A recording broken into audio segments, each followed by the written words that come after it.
les FDLR.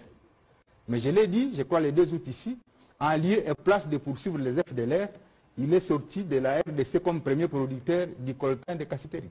Est-ce que c'est le coltan et les cassitérites qui constituent les FDLR au Congo? Voilà la question.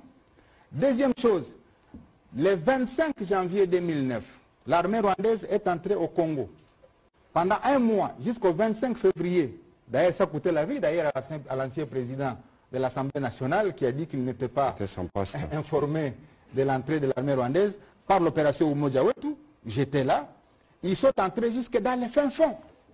Maintenant, quand vous voyez l'armée rwandaise aujourd'hui aller vers Kishiché, c'est parce qu'on poursuit la mine de Somikivu qui détient le pyrochlore. Le pyrochlore, c'est les minerais qui entrent dans la fabrication de fusées.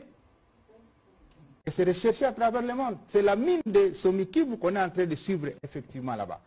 Et aller vers Massissi pour contrôler la mine de coltan parce que nous détenons 60% des réserves mondiales du coltan dans les Massissi.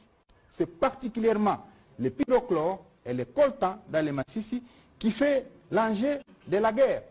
Et au niveau international, on connaît tout ça et c'est pourquoi il a les soutiens parce que les réseaux mafieux qui exploitent illégalement les minerais sont derrière ces entreprises-là. La preuve, c'est que vous avez appris qu'à Kigali, on a ouvert des fonderies d'or.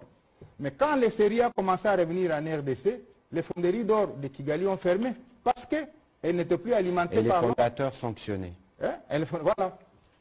Donc c'est des questions ça qu'en international, nous devons aider à faire porter dans les bouches de tous les milliers qui doivent écouter les autorités congolaises pour qu'on comprenne qu'il n'y a rien de guerre là-bas parce qu'il y a FDLR, parce qu'il y a haine, il y a guerre, parce qu'il y a coltan, parce qu'il y a or, parce qu'il y a cassitérite, parce qu'il y a wolframite, parce qu'il y a tous ces éléments que Kigali veut avoir, parce qu'il veut avoir trois types de contrôle sur l'Est, contrôle politique, contrôle militaire, contrôle économique.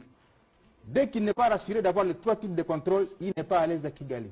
Et donc les autorités congolaises doivent ouvrir l'œil et les bons, et c'est pourquoi